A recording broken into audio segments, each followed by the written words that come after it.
Last time we showed the game, and I said this when we were doing the presentation today, I think To Human is one of the biggest, most misunderstood games in the industry.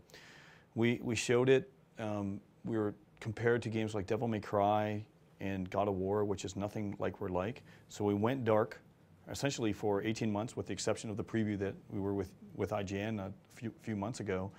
And we went away till we could show the entirety of the RPG system, the hunting and gathering.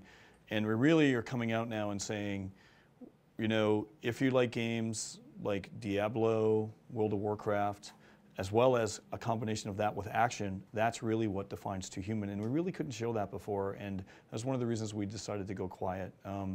And you know, we really hope that people sort of look at To Human for what it is now and the entirety of its scope. It's got a massive story that's, you know, associated with Silicon Knights.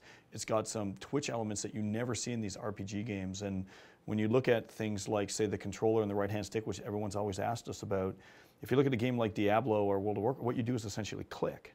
And that's the entirety of the gameplay there. So what we had to do is come up with a control system that was sort of relaxing, you can do for long periods of time, because something like, say, Ninja Gaiden or God of War, you just click, click, click, and doing all these combos. You do that for hunting and gathering games, you'll be tired, you'll get carpal tunnel syndrome within an hour.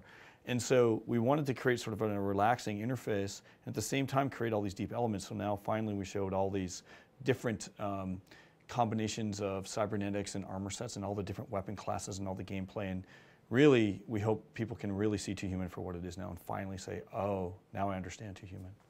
Well, certainly people are used to controlling the camera, and one of our big things, one of our big philosophies is, you know, when we went from 2D to 3D, there was this barrier that was introduced to gamers where suddenly, like Mario 64, which I loved, you're doing all these really cool things, but then you have to control the camera at the same time. It's this added layer of complexity that lost a lot of people. So what we tried to do is design a camera system that's fully in control, and the right stick combat is for doing things. It's very, very much, if you start thinking along the lines of Geometry Wars, you pull the triggers and move the stick around, your character will shoot in those directions, or if you let go of the triggers, he'll do sword attacks in that direction. You know, double tapping will juggle guys up in the air, and we have found that once people understand that system, they get to really like it really quickly. But it is, To Human is such a different game, and in some ways, you know, I think Silicon Knights, I remember when Eternal Darkness came out, everyone compared us to Resident Evil. Oh, it's another Resident Evil. And we were like, this is nothing like Resident Evil. You know, but we couldn't, you know, we couldn't explain that to people until they sat down and played it. And all I can say to gamers now is this combat system and the control system has been built from the ground up to help players do hunting and gathering combined with action, which has never been done before as far as I can see. And you have a lot of games that resemble it and they kind of fake it and they go, oh, you can pause the game. There's no pausing in To Human. It's always action oriented, but at the same time, it's got these huge deep role-playing elements where you have to do combat and loot gathering for long periods of time. So you have to be able to do that. And the system, I think, is extremely effective. We have found once people understand the system, they really tend to enjoy it.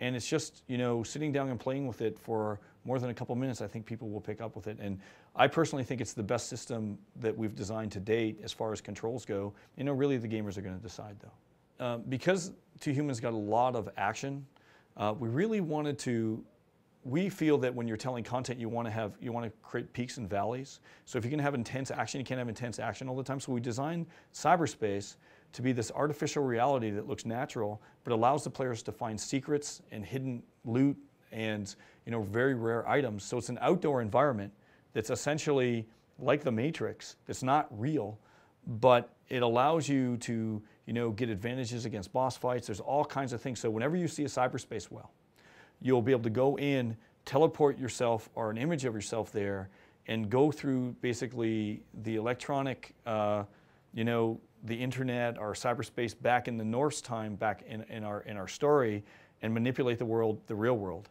And we think that it's a very different experience that way, and it really is a big juxtaposition. In To Human, there's 3 factions. A lot of people think it's just man against machine. That's not true, actually.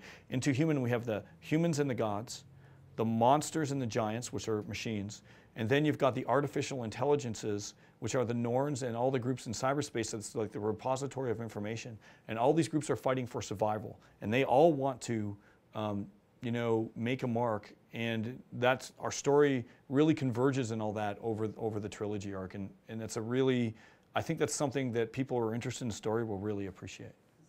Oh, that you can save multiple characters in a game, and I actually expect people to create multiple characters. People who are really into the game, I expect to play multiple characters. So when I played Diablo as an example, I had a necromancer, I had a sorcerer or sorceress, and and there's nothing wrong with playing multiple classes, but there's also different specialties within each class. So within the skill trees, you're not going to be able to exhaust all the skill trees. So you can have like a berserker who specializes in two-handed weapon damage dealing, or you can have a berserker that specializes in faster combat, or one that enhances his party with better bonuses. There's many different directions that you can go in that way, and then you can have, of course, more of a berserker that leans towards cybernetics, one that's more towards human, and there's all different kind of combinations that you can do. And I think, certainly. We'd never want to punish the player if they don't like. You can always respect your skill trees and stuff and experiment, but if in the end, if you don't like your certain character, for the next game, we can always give you some default ones for the second and third games as well. So, but we do expect to raise the level caps and stuff. So it really does resemble games like World of Warcraft in many ways that way. So once you play the game through single player and you get all the cinemas, you can skip some of those certainly. And when you're grinding and you're playing multiplayer, and we're not showing a lot of the co-op right now, but and we'll show that at a later date. But once you've played the game through, you just play the game. When you play the levels, the setups change. There's different enemies in different locations. We start introducing variants and polarities. And essentially, it really changes the dynamics of the gameplay. And so to get to level 50, we introduce more content through runic charms and stuff like that, kill a certain amount of enemies and other achievements. But at the same time, getting to the higher levels, the gameplay has to change dynamically. And we do adapt. The AI changes, it gets a lot smarter, it gets a lot tougher. You start realizing that, hey, I really like the defender class because when missiles hit me, they don't knock me down because he's got a special stability armor enhancement that doesn't allow him to be knocked down. And all the other classes are getting, missiles come in barrages, and like you're seeing 2 or 3 now, you can see 30 of them coming in. That's ugly.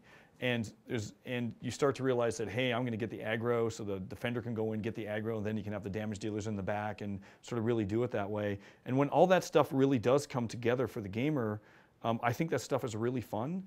And I think a game sort of like Diablo had legs. It had grinding, but it also, I thought it really explored itself by, exploring the class.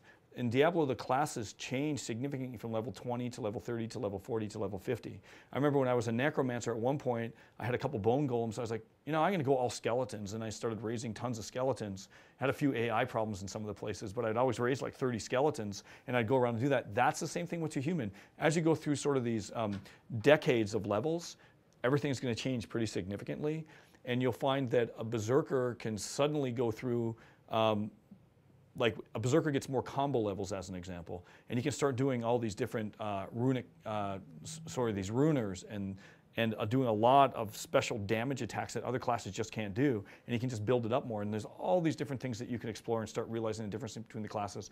And to me, that was sort of the magic of the hunting and gathering and the exploration of the class system and the skill trees. And we've worked really hard at that. We're in the tweaking and balancing stages now of the game, but everything is pretty much realized. Now we're just balancing and getting all that stuff in, and we think we're hitting our marks. So we're pretty happy so far. And when the game's released, time will tell. But hopefully that's how we've addressed that issue.